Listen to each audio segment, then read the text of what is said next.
Okay, നമ്മളിന്ന് first 3 chapters of the Genesis we are going to start. So പുതിയൊരു playlist നമ്മൾ start ചെയ്യാൻ പോവുകയാണ്.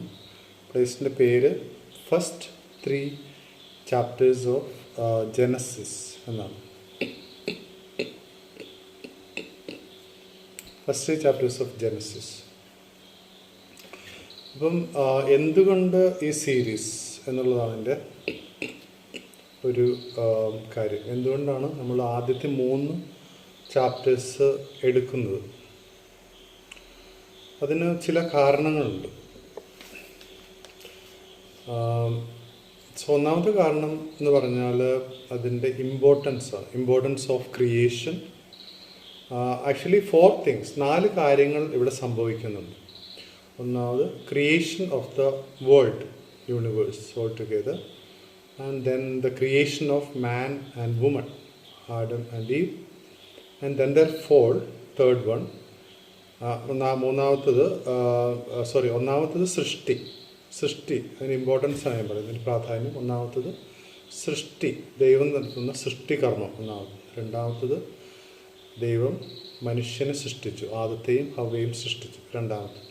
മൂന്നാമത്തത് അവരുടെ വീഴ്ച. നാലാമത്തത് അവരുടെ റിസ്റ്റോറേഷൻ അഥവാ പുനഃസ്ഥാപന കർമ്മം ദൈവം സ്റ്റാർട്ട് ചെയ്തു. പ്രദേശത്ത് പുറത്താക്കുന്ന പറയുന്നത് അവരുടെ പുനഃസ്ഥാപനത്തിന്, പുനഃസ്ഥാപനത്തിനുള്ള ആദ്യ പടിയായിരുന്നു. ഇങ്ങനെ ഇത്രയും 4 പ്രധാനപ്പെട്ട കാര്യങ്ങൾ ഇതിനകത്ത് നടക്കുന്നു എന്നാണ് ഒന്നാമത്തെ പോയിന്റ്. അതുകൊണ്ട് ആണ് ഇത് ഹൈലി ഇമ്പോർട്ടൻ്റ് ആണെന്ന് പറയുന്നത്. ആദ്യത്തെ 3 ചാപ്റ്റേഴ്സ് നമുക്ക് ബൈബിളിൻ്റെ വേറെ ഒരിടത്തും ഇത്രയ്ക്കും വലിയ കാര്യങ്ങൾ ഒരു ചാപ്റ്ററിനകത്ത് നമുക്ക് ഒരു ബുക്കിനകത്ത് കാണാൻ പറ്റുന്നില്ല. ഓഫ് കോഴ്സ് ഇല്ലെന്നല്ല, ഞാൻ ഡെൻസ്ലി പാക്ഡ് ആണ്. That is A next reason. These are densely packed. ഇത് വളരെ വലിയ കാര്യങ്ങൾ 3 ചാപ്റ്ററിനുള്ളിൽ ഡെൻസായിട്ട്, വളരെ തിക്കായിട്ട് കൊള്ളിച്ചിരിക്കുന്നു എന്നുകൊണ്ടാണ് അത് രണ്ടാമത്തെ റീസൺ.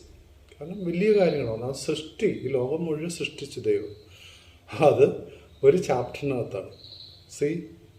രണ്ടാമത്തത്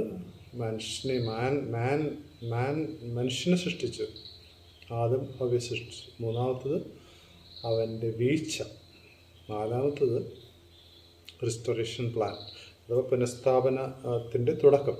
ഇത്രയും വലിയ കാര്യങ്ങൾ മനുഷ്യത്തിന് മാത്രമല്ല, ലോകത്തിനെ സംബന്ധിച്ച വലിയ കാര്യങ്ങൾ വളരെ വളരെ തിക്ക്, ഡെൻസ്ലി പാക്ക് ചെയ്തിരിക്കുന്ന, വളരെ അടുത്തടുത്തടുത്ത് നിറച്ചിരിക്കുന്ന ചാപ്റ്ററുകളായതുകൊണ്ടാണ് അതിൻ്റെ പ്രാധാന്യം. അത് രണ്ടാമത്തെ റീസൺ. മൂന്നാമത്തത് അണ്ടർസ്റ്റാൻഡിങ് ദി ഫോൾ. അതായത് നമുക്ക് ബൈബിളിൻ്റെ ബാക്കി പുസ്തകങ്ങളെല്ലാം നമ്മളെ വഴി നടത്തുകയാണ് എങ്ങോട്ടേക്ക്, ക്രിസ്തുവിൻ്റെ വരവിന് വേണ്ടി. അപ്പം റിസ്റ്റോറേഷൻ പ്ലാനാണ് നമുക്ക് മൊത്തം കാണാൻ. റിസ്റ്റോറേഷൻ പ്ലാൻ പുനഃസ്ഥാപന കർമ്മത്തിനുള്ള ആദ്യ പടി തൊട്ട് ഓരോ ഇതിലൂടെ നടത്തി അവസാനം നമ്മുടെ യേശു ക്രിസ്തുവിൻ്റെ ആഗമനം, ഇൻകാർണേഷൻ, അവതാരം, അതിനുശേഷമുള്ള റിസ്റ്റോറേഷനാണ് എല്ലാം കാണാൻ പറ്റുന്നത്. പക്ഷെ ഫോൾ എങ്ങനെ സംഭവിച്ചു? അതായത് ഫോൾ റിസ്റ്റോറേഷൻ എന്തിനു വേണ്ടിയാണ്? പുനഃസ്ഥാപനം ഒരു വീഴ്ചയ്ക്ക് പ്രതിവിധി ആയിട്ടാണ്. അത് നമുക്ക് അപ്പോൾ ഫോൾ എന്തായിരുന്നു? ഫോള് നമുക്ക് വേറെടുത്തും കാണാൻ പറ്റുന്നില്ല. എന്തായിരുന്നു ആക്ച്വൽ ഫോള്? അത് നമുക്ക് ഇവിടെ മാത്രമേ കാണാൻ പറ്റുന്നുള്ളൂ. അതെല്ലാം ഈ 3 ചാപ്റ്ററിനകത്തുണ്ട്. അപ്പോൾ ബാക്കിയുള്ള റെസ്റ്റ് ഓഫ് ദി ബൈബിൾ നമ്മളോട് സംസാരിക്കുന്നത്, ബൈബിളിൻ്റെ ബാക്കി ഭാഗങ്ങൾ നമ്മൾ സംസാരിച്ചുകൊണ്ടിരിക്കുന്നത് എങ്ങനെ ദൈവം മനുഷ്യനെ തിരിച്ച് പ്രദേശത്തിലേക്ക് കൊണ്ടുവരുന്നു ഉള്ള പ്ലാനാണ്. പക്ഷെ ഇത് എങ്ങനെ വീണു എന്ന് പറയുന്നത് ഈ ആദ്യത്തെ 3 ചാപ്റ്ററിലെല്ലാം പടപടാകുന്നു. ജെയിംസ് ബോണ്ടിൻ്റെ മൂവിയുടെ ക്ലൈമാക്സ് പോലെ, ജെയിംസ് ബോണ്ടിൻ്റെ മൂവി പറയും ആദ്യം തന്നെ കുറേ കാര്യങ്ങൾ സംഭവിച്ചു നമുക്ക് മനസ്സിലാവുള്ളൂ, കുറേ സംഭവിച്ചെന്നുള്ളൂ. അതുപോലെ തന്നെ ഭയങ്കരമായ കാര്യങ്ങൾ സംഭവിക്കുന്നുണ്ട്. ബാക്കി മൊത്തം ചാപ്റ്ററിന് ഇതിനുള്ള പ്രതിവിധിയാണ്. അതുകൊണ്ടാണ് ഇത് ഇമ്പോർട്ടൻ്റ്. അടുത്ത റീസൺ. പിന്നെയുള്ളത്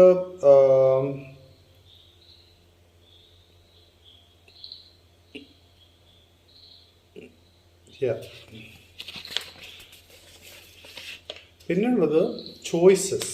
ചോയ്സസ് എന്ന് പറയുന്ന ഒരിതുണ്ട്. അതായത് ചോയ്സസ് എന്ന് പറയുന്നതിൻ്റെ വേറെ ഭാഗമാണ് മനുഷ്യൻ്റെ ചോയ്സസ്. ഓരോ നിമിഷവും അവന് ചോയ്സസ് സംഭവിക്കുന്നുണ്ട്. ഓരോ നിമിഷവും ഡിസേൺമെൻറ്റിലൂടെ, അതായത് വിവേകത്തിലൂടെ മനുഷ്യൻ്റെ വിവേകം എന്ന ഗുണത്തിലൂടെ മനുഷ്യൻ തിരഞ്ഞെടുപ്പുകൾ നടത്തുന്നുണ്ട് ഓരോ നിമിഷവും. അപ്പോൾ അതിൻ്റെ ഒന്നാമത്തെ പ്രോട്ടോടൈപ്പ് നമുക്ക് കാണാൻ പറ്റുന്നത് ഏദനിലെ തിരഞ്ഞെടുപ്പിലൂടെയാണ്. അത് അടുത്ത റീസൺ. പിന്നുള്ളത് കവനൻ്റൽ റിലേഷൻഷിപ്പാണ്. അതായത് നിയമപരമായിട്ട് ദൈവവുമായിട്ടുള്ള ഒരു ഉടമ്പടിയുടെ തുടക്കം നമുക്ക് ഇവിടെ കാണാൻ പറ്റും. നിയമപരമായ ഒരു ഉടമ്പടിയുടെ തുടക്കം നമുക്ക് ഇവിടെ കാണാൻ പറ്റുന്നുണ്ട്. പിന്നെയുള്ളത് next one is purpose of human life. അതായത് മനുഷ്യ ജീവിതത്തിൻ്റെ അർത്ഥം എന്താണ് എന്ന് നമ്മൾ തിരഞ്ഞു പോകുമ്പോൾ അവസാനം ദൈവം പറഞ്ഞതെല്ലാം കറക്റ്റാണ്, ബൈബിളിലുള്ള എല്ലാം ശരിയാണ്, പക്ഷേ ഇത് എന്തുകൊണ്ട് സംഭവിച്ചു എന്നുള്ളതിൻ്റെ അടിസ്ഥാനപരമായ കാരണം കണ്ടെത്താതെ നമുക്ക് മനുഷ്യജീവിതത്തിൻ്റെ യഥാർത്ഥമായ അർത്ഥം കണ്ടെത്താൻ പറ്റില്ല. എന്ത് നമ്മൾ ജീവിക്കുന്നു? രണ്ട് ക്വസ്റ്റ്യൻസാണ്, രണ്ട് ഓണ്ടോളജിക്കൽ ക്വസ്റ്റ്യൻസ്. ഓണ്ടോളജിക്കൽ ക്വസ്റ്റ്യൻ എന്ന് പറഞ്ഞാൽ സൃഷ്ടിപരമായ രണ്ട് ചോദ്യങ്ങൾ ഉണ്ട് മനുഷ്യൻ നേരിടുന്നത്, എപ്പോഴും നേരിടുന്നു. ഒന്ന്, ആരാണ് ഞാൻ? ഓരോരുത്തരും ചോദിക്കുന്നു, ആരാണ് ഞാൻ? എന്തിനാണ് ഞാൻ ഇവിടെ എന്ന് വെച്ചാൽ ഈ ഭൂമിയിൽ ഇങ്ങനെ ജീവിക്കുന്നത്? ഈ രണ്ട് ഓണ്ടോളജിക്കൽ ക്വസ്റ്റ്യൻസ് അഥവാ സൃഷ്ടിപരമായ ചോദ്യങ്ങൾ ഓരോ മനുഷ്യനും ഓരോ നിമിഷവും ഫേസ് ചെയ്തുകൊണ്ടിരിക്കുന്നതാണ്.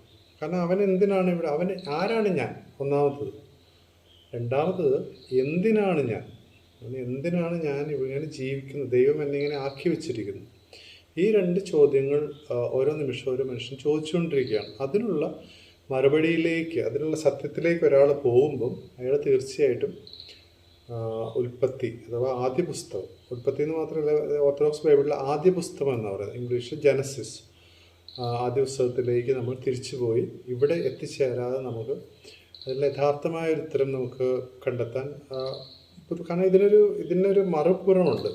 എന്തുകൊണ്ട് കർത്താവ് നമ്മൾ രക്ഷിച്ചു എന്തിന്ന് രക്ഷിച്ചു എന്ന് പറഞ്ഞാൽ വാട്ട് ഈസ് എ ഫോൾ എന്ന് മനസ്സിലാക്കാം, എന്താണ് വീഴ്ചയെന്ന് മനസ്സിലാക്കാനൊക്കെ നമുക്ക് ഇത് തീർച്ചയായിട്ടും നമുക്ക് അത്യാവശ്യമാണ്. അത് ഡെൻസ്ലി പാക്ഡ് ആയതുകൊണ്ട്, വളരെ കുത്തി നിറച്ച് വെച്ചിരിക്കുന്നതുകൊണ്ട് അതിൻ്റെ പ്രാധാന്യം പോകുന്നില്ല. അതിൻ്റെ പ്രാധാന്യം വരുന്നത് എവിടെയാണ്? അതിൻ്റെ മാസീവ് കണ്ടൻറ്റിലല്ല, പക്ഷെ അതിൻ്റെ പൊസിഷനിലാണ്. ആദ്യത്തെ 3 ചാപ്റ്റർ, ഫസ്റ്റ് വൺ എന്ന് പറയുന്നതാണ് ഇമ്പോർട്ടൻസ് കൂടുതൽ വരുന്നത്. പിന്നെ next one is relationship with God. മനുഷ്യന് ദൈവവുമായിട്ടുള്ള ബന്ധം എന്തായിരുന്നു, എന്തുകൊണ്ട് പോയി, എന്തുകൊണ്ട് വീണ്ടും എങ്ങനെയാവണം, ഇതിനെപ്പറ്റിയെല്ലാം ഒരാൾ ചോദ്യം ചോദിച്ചു കഴിയുമ്പോൾ തീർച്ചയായിട്ടും ചെന്നെത്തുന്നത് ഇവിടെ തന്നെയാണ്, ഉൽപ്പത്തി അഥവാ ആദ്യ പുസ്തകത്തിൽ ജനസിസിലാണ്. തീർച്ചയായിട്ടും he has to look to this Genesis actually. പിന്നെ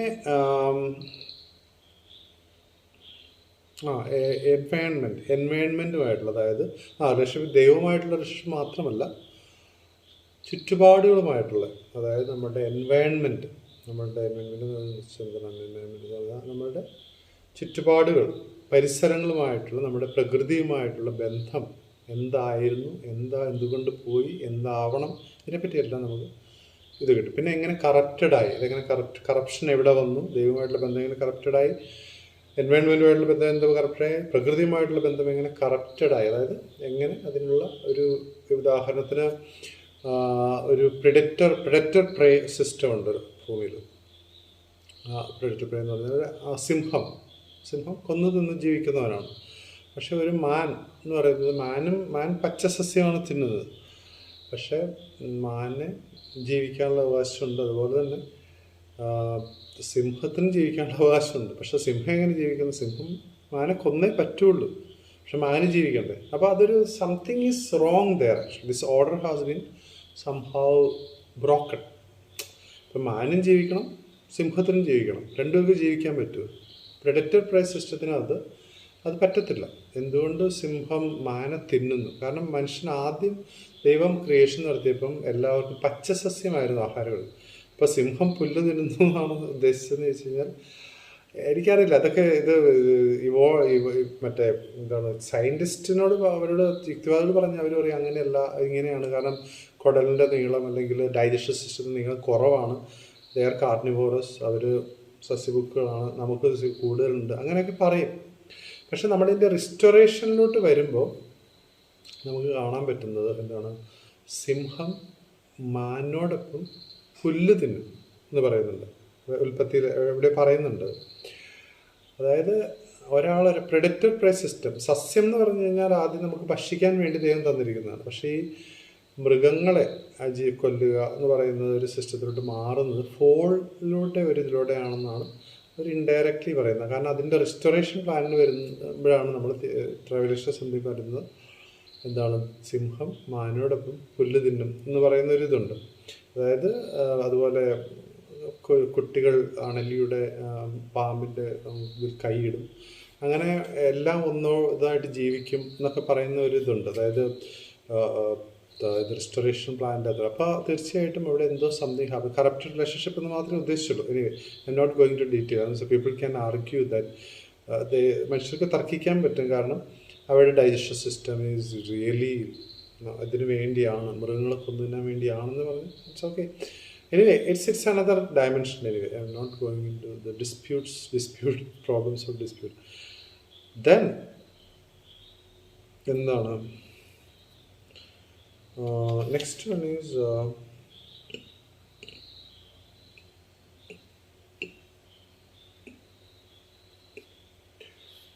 contrast with the creation theories. നമ്മളുടെ ക്രിയേഷൻ തിയറികളുണ്ട്. ഉദാഹരണത്തിന് evolution theory by Charles Darwin and all about കുരങ്ങന്മാരിൽ മനുഷ്യനുണ്ടായി എന്ന് പറയുന്ന സയൻറ്റിഫിക് തിയറിയുമായിട്ടുള്ള ഒരു കോൺട്രാസ്റ്റ് ഉണ്ട്.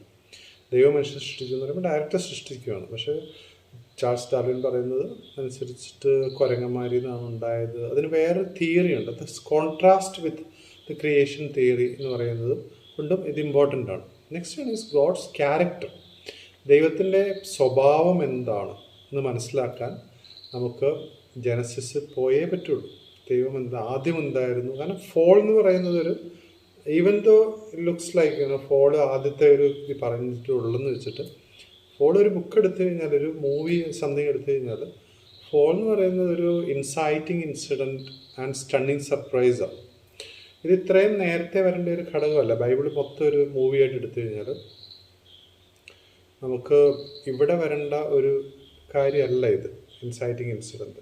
ശരിക്കും ഫോള് വരേണ്ടത് മേ ബി ഒരു ബൈബിളിന് മൊത്തം ഒരു 1000 പേജസ് ഉണ്ടെന്ന്. 1000 മോർ ദാൻ 1000 പേജസ് ഉണ്ട്. 1000 പേജസ് ഉണ്ടെങ്കിൽ ഇൻസൈറ്റിംഗ് ഇൻസിഡൻറ്റ് എറൗണ്ട് ഒരു 200-300 പേജസ്, 250 പേജസ് അല്ലെങ്കിൽ 200 പേജസ് ഒക്കെ ആകുമ്പോഴത്തേക്കാണ് വരേണ്ടത്, ഫോള് വരേണ്ടത്. പക്ഷെ ഫോള് ആദ്യം തന്നെ 3 ചാപ്റ്ററിനുള്ളിൽ എല്ലാം കഴിഞ്ഞു. അപ്പോൾ അത് ഫോൾ എന്ന് പറയുന്നതിൻ്റെ റിസ്റ്റോറേഷൻ പ്ലാൻ എന്ന് പറയുന്നതാണ് അതിൻ്റെ ബൈബിൾ മൊത്തം ഉള്ളത്.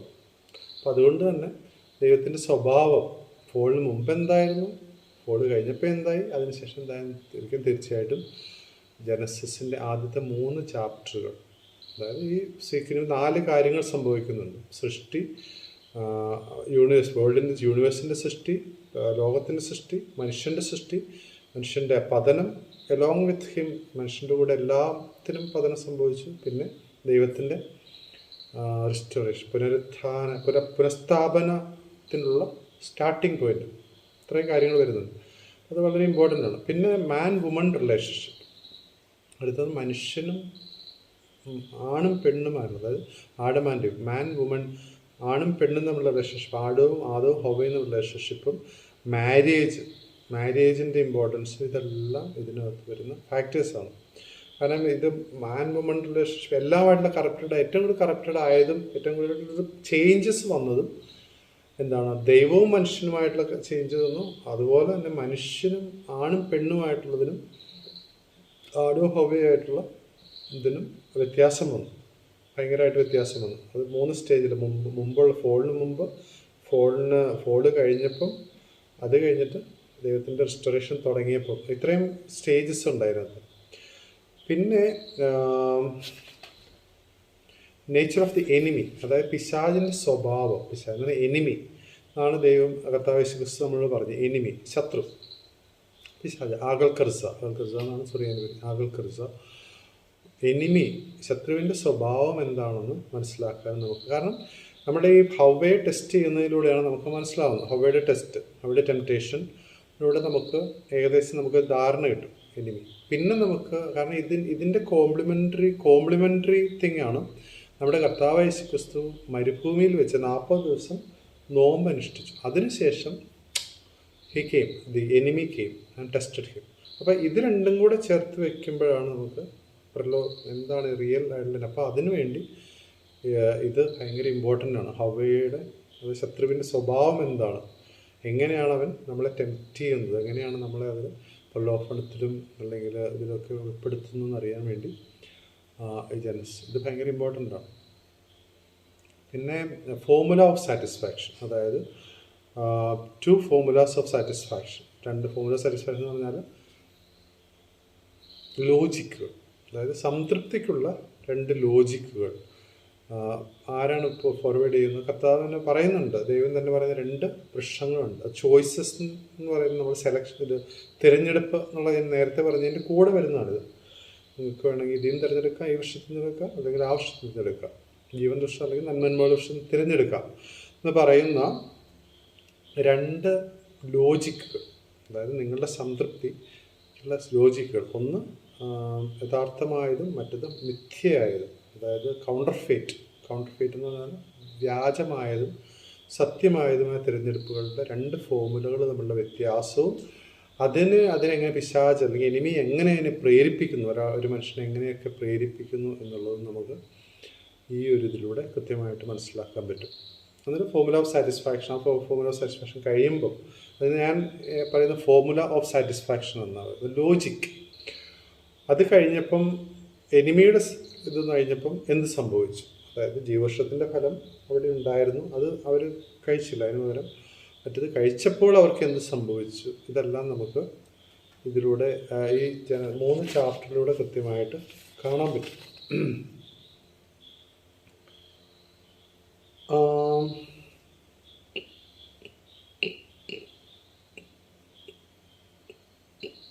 പിന്നെയുള്ളത് എന്താണ്, പിന്നെ ഇതാണ് മെയിനായിട്ടും ഇത്രയും കാരണങ്ങൾ ആണല്ലോ. ഉദാഹരണത്തിന് നമ്മൾ ബാക്കിയുള്ള എല്ലാ ബൈബിളിൻ്റെ ബാക്കി എല്ലാ ഭാഗങ്ങളും നമ്മളോട് പറയുന്നത് കർത്താവ് വഴി നടത്തുന്നതിനെ പറ്റി. പക്ഷേ എന്തിനു വേണ്ടിയാണ് എന്നുള്ളൊരു ക്വസ്റ്റ്യൻ്റെ ആൻസറാണ് ആദ്യത്തെ 3 ചാപ്റ്റർ, ആദ്യത്തെ 3 ചാപ്റ്ററുകൾ. അപ്പോൾ അതും കൂടി ഉണ്ടെങ്കിലേ ഇതിൻ്റെ പൂർണ്ണത വരത്തുള്ളൂ. കാരണം ഇതില്ലാതെ അത് വന്നു കഴിയുമ്പോൾ ഇത് ജസ്റ്റ് ഇമാജിൻ നമ്മൾ ഈ 3 ചാപ്റ്റർ നമ്മൾ എടുത്ത് മാറ്റി അല്ലെങ്കിൽ ഇല്ല എന്ന് വിചാരിച്ചു. അപ്പോൾ നമ്മുടെ മനസ്സിലൊരു ക്വസ്റ്റ്യൻ ഉണ്ടാകുന്നത്, ഇതെന്തിനാണ് ഇതൊക്കെ ചെയ്യുന്നത്, ദൈവം എന്തിനാണ് ഇതൊക്കെ ചെയ്യുന്നത് എന്നൊരു ക്വസ്റ്റ്യൻ. അപ്പോൾ പറഞ്ഞു, നീ വീഴ്ച വന്നു, അതുകൊണ്ടാണ്. എവിടെ വീഴ്ച എന്ന് പറയുന്നത് മൈക്രോസ്കോപ്പ് വെച്ച് നോക്കി കണ്ടുപിടിക്കണം. പറഞ്ഞാൽ ഇത് ഇത്രയും വലിയ ബൈബിളിനകത്ത് ഇത്രയും ചെറിയ ചാപ്റ്ററിനകത്താണ് ഫോളോ കൊടുത്തിരിക്കുന്നത്. അപ്പോൾ അതുകൊണ്ട് തന്നെ അതിനകത്ത് ഓരോ സെൻറ്റൻസുകളും കർത്താവ് പറയുന്ന പോലെ സ്ട്രോക്ക് ഓഫ് എ ലെറ്റർ, വള്ളി പുള്ളി എന്ന് പറയുന്നത് അത്രയ്ക്ക് ഇമ്പോർട്ടൻ്റ് ആണ്. കാരണം അതിൻ്റെ സിഗ്നിഫിക്കൻസ്, ഇമ്പാക്റ്റ് കൂടുതലാണ്. കാരണം ഡെൻസ്ലി പാക്ഡ് ആയിട്ടുള്ളതായതുകൊണ്ട് അതിനകത്ത് ചെറിയ ഒരു കാര്യത്തിന് പോലും അതിന് ഭയങ്കര ഇമ്പോർട്ടൻസ് ഉണ്ട്. ഉദാഹരണത്തിന് ഞാനൊരു ജസ്റ്റ് ഒരു എക്സാമ്പിൾ പറയുകയാണെങ്കിൽ, പിശാച് വന്നിട്ട് ചോദിക്കുന്ന ഫോണിനകത്ത് ചോദിക്കുന്ന, അത് വീഴ്ചയ്ക്കകത്ത് ചോദിക്കുന്ന ഒരു കാര്യമുണ്ട്. എന്താണ് 3-ാമത്തെ ചാപ്റ്റർ ദൈവത്താവ് വന്നിട്ട് ചോദിക്കും, എനിക്ക് പോലും അരുത് എന്ന് ദൈവം പറഞ്ഞിട്ടുണ്ട്, പാമ്പ് സ്ത്രീയോട് എല്ലാ വർഷങ്ങളും നിങ്ങൾക്ക് തിന്നാം, അത് നിങ്ങൾ തിന്നു, ദൈവം സത്യമായി പറഞ്ഞിട്ടുണ്ടോ തിന്നരുതെന്ന്, തോട്ടത്തിലെ സകലവൃക്ഷങ്ങളുടെയും ഫലം സ്ത്രീയോട് നിങ്ങൾ സത്യമായി നിന്നിരുന്ന ചോദിച്ചു. സത്യമായും തിന്നിട്ടുണ്ടോ എന്ന് പറയുന്നത്, അതിനകത്ത് സത്യമായും എന്ന് പറയുന്ന ഒരു ഭാഗമുണ്ട്. റിയലി ശരിക്കും ഇത് ഇംഗ്ലീഷ് ബൈബിളിനകത്ത് വരുമ്പോൾ എന്താണ്, ഇത് ഇത്രയും ഡീറ്റെയിൽ ആയിട്ട് പറയുന്നില്ല. അതിനെ സത്യമായും പറഞ്ഞിട്ടുണ്ടോ എന്നൊന്നും ചോദിക്കുന്നില്ല.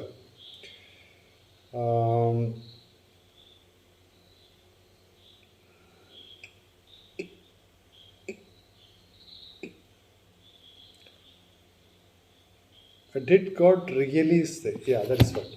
അതിനകത്ത് did God really say, really എന്ന് പറയുന്ന എന്ത് ചെറിയൊരു സെൻറ്റൻസ് ആണ്. റിയലി സത്യമായും പറഞ്ഞിട്ടുണ്ടോ, ശരിക്കും പറഞ്ഞിട്ടുണ്ടോ ചോദിക്കുന്നത്. അതിന് എന്ത് ഇമ്പോർട്ടൻസ് ആണ് അതിനകത്തുള്ളത്? ഭയങ്കര ഇമ്പോർട്ടൻസ് ആണ്. അത് മാറ്റിക്കഴിഞ്ഞാൽ ഡിഡ് ഗോഡ് സേ ചോദിക്കുന്നത് സത്യമായും എന്ന് പറയുന്നതിൻ്റെ ഇമ്പാക്റ്റ് ഭയങ്കര ഡിഫറെൻ്റ് ആണ്.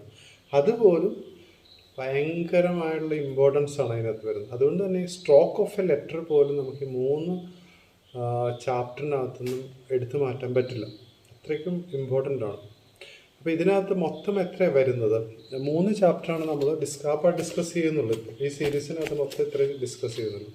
ഇതിനകത്ത് ഫസ്റ്റ് ചാപ്റ്ററിനകത്ത് 31 വേഴ്സസ് ഉണ്ട്, 31 വാക്യങ്ങൾ. രണ്ടാമത്തേനകത്ത് 25, മൂന്നാമത്തെ ചാപ്റ്ററിനകത്ത് 24. അങ്ങനെ ടോട്ടൽ ഓഫ് 80 വേഴ്സസ് മാത്രമേ നമ്മൾ